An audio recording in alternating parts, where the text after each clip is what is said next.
Hi dears, Gayathri ദേവി എൻ്റെ അമ്മ സീരിയലിലേക്ക് എല്ലാവർക്കും സ്വാഗതം. അങ്ങനെ ജയരാമൻ അങ്ങനെ പറയുക ചെയ്യുന്നത് അഭിയോട്. എന്തായാലും മോനെ, നിൻ്റെ പാട് നോക്കിപ്പോൾ ഇവരിവിടെ കള്ളനാടൻ കളിക്കുകയാണ്. ഇവള് പഠിച്ച കളിയാണെന്ന് എനിക്ക് നല്ലപോലെ അറിയാം.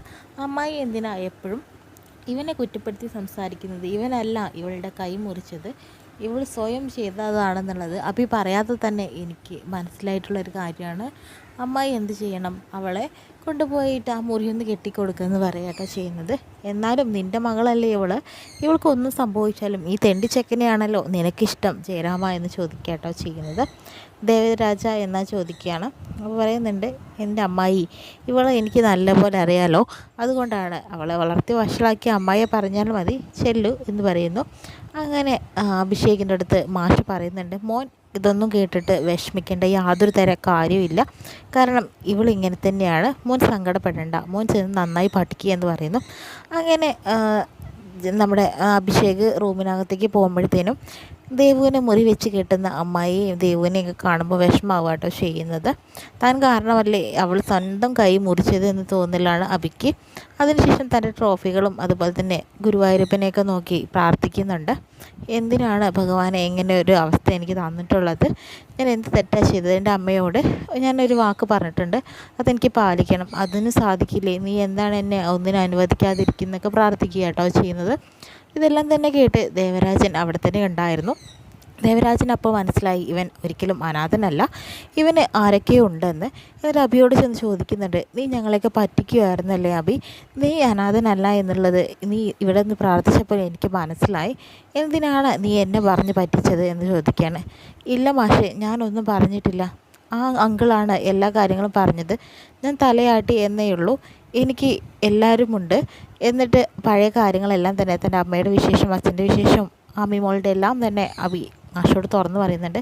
എന്നോട് ക്ഷമിക്കണം മാഷെ, മാഷിനോട് ഇതെല്ലാം മറച്ചു വെച്ചു.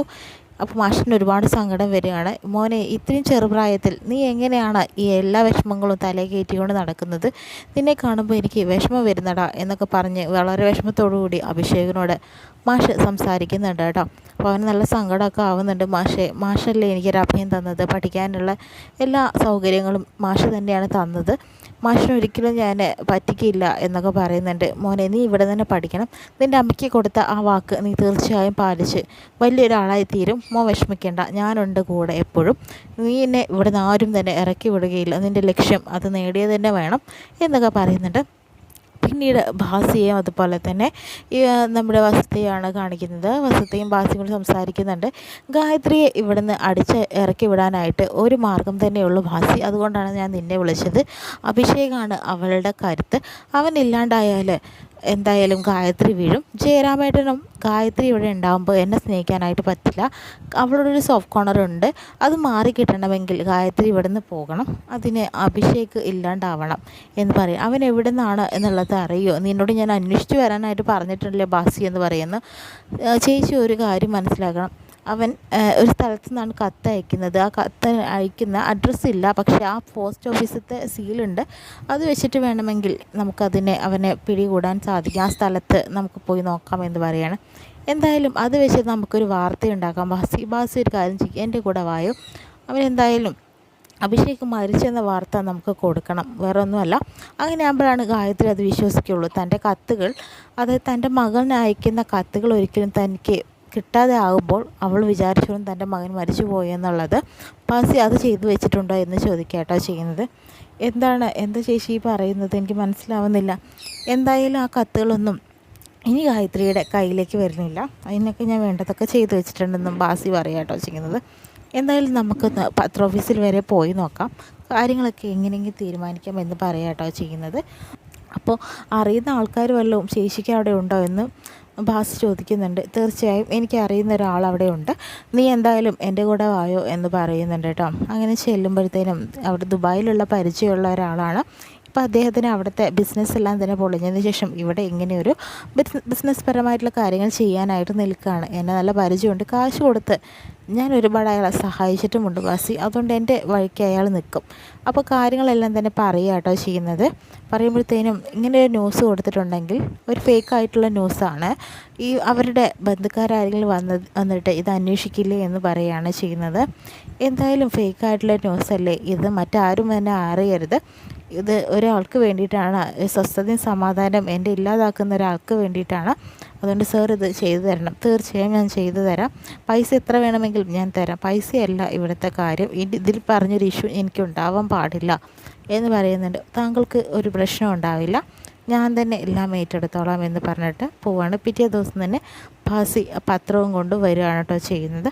പത്രം കൊണ്ട് വന്നതിന് ശേഷം ജയറാമേട്ടനെ വിളിക്കുന്നുണ്ട്. ചേട്ടൻ ഇവിടെ ഉണ്ടായിരുന്നോ? എന്താ ബാസി നീ പോയില്ലേ എന്ന് ചോദിക്കുക. പോകാൻ നിന്നപ്പോൾ തന്നെ റെയിൽവേ സ്റ്റേഷനിൽ തന്നെ എനിക്ക് ഒരു വിഷമിക്കുന്ന ഒരു വാർത്ത കിട്ടി പത്രത്തിൽ നിന്ന്. അത് കണ്ടപ്പോൾ എനിക്ക് എങ്ങോട്ടും പോകാനായിട്ട് തോന്നിയില്ല ജയറാമേട്ട എന്ന് പറയാട്ടോ ചെയ്യുന്നത്. എന്ത് വാർത്തയാണ്? എനിക്കിങ്ങനെ പറയാനായിട്ട് സാധിക്കില്ല, ചേട്ടൻ ഈ പത്രം ഒന്ന് വായിച്ച് നോക്കുമെന്ന് പറയുന്നു. അങ്ങനെ മരിച്ച വാർത്ത അതിനകത്ത് നിന്ന് ജയറാമൻ വായിക്കാട്ടോ ചെയ്യുന്നത്. അപ്പോൾ ഭാസ് പറയുന്നുണ്ട്, അവൻ എന്നെ എന്തൊക്കെ പറഞ്ഞാലും എനിക്ക് അവൻ ഇഷ്ടമായിരുന്നു, അവൻ നല്ല കുട്ടിയായിരുന്നു, അവൻ ഈ ഗതി വന്നല്ലോ, ഇനി എന്താണ് ചെയ്യേണ്ടത് ജയറാമേട്ട എന്ന് പറയാട്ടോ ചെയ്യുന്നത്. ജയറാമേട്ടൻ്റെ പത്രം വയ്ക്കുമ്പോൾ കണ്ണ് നിറയുന്നൊക്കെ ഉണ്ട്. കാരണം സ്വന്തം മകനല്ലേ, അവൻ പോയതറിഞ്ഞാൽ ഒരു വിഷമം ഉണ്ടാവില്ലേ. അങ്ങനെ ഭാസി പറയുന്നുണ്ട്, ഗായത്രി ചേച്ചിയെ വിവരം അറിയിക്കണ്ടേ? ജയറാമേട്ടന് വിഷമമുണ്ടോ? എനിക്കെന്ത് വിഷമം, പണ്ടേ അവൻ എൻ്റെ മനസ്സിൽ നിന്ന് ഇല്ലാണ്ടായതാണ്. ഇപ്പോൾ ഈ വാർത്തയിൽ ഇപ്പം എന്തിരിക്കുന്നു, അറിയിക്കണോ അവളെ എന്ന് ചോദിക്കാൻ. തീർച്ചയായും അവൻ്റെ അമ്മയല്ലേ, എന്തായാലും ഗായത്രി ചേച്ചിയും കൂടി നമുക്ക് അറിയിക്കാം ജയറാമേട്ട. എന്തായാലും കാര്യങ്ങളെല്ലാം നടക്കട്ടെ. ഇത്രയും വിഷമകരമായിട്ടുള്ള വാർത്ത കേൾക്കാൻ വരുത്തരുത് എന്നാണ് ഞാൻ വിചാരിച്ചത്, പക്ഷെ അത് തന്നെ സംഭവിച്ചു. ഞങ്ങൾക്ക് അവനോട് ഒരിക്കലും ഒരു പകയുമില്ല ജയറാമേട്ട എന്ന് പറയുന്നു. അങ്ങനെ ജയറാമേട്ടനാണെങ്കിലും ഒരു വിഷമത്തോടു കൂടി ഇരിക്കുന്നതായിട്ടാണ് കേട്ടോ ഇന്നത്തെ എപ്പിസോഡ് വിശേഷങ്ങളിൽ കാണിക്കുന്നത്.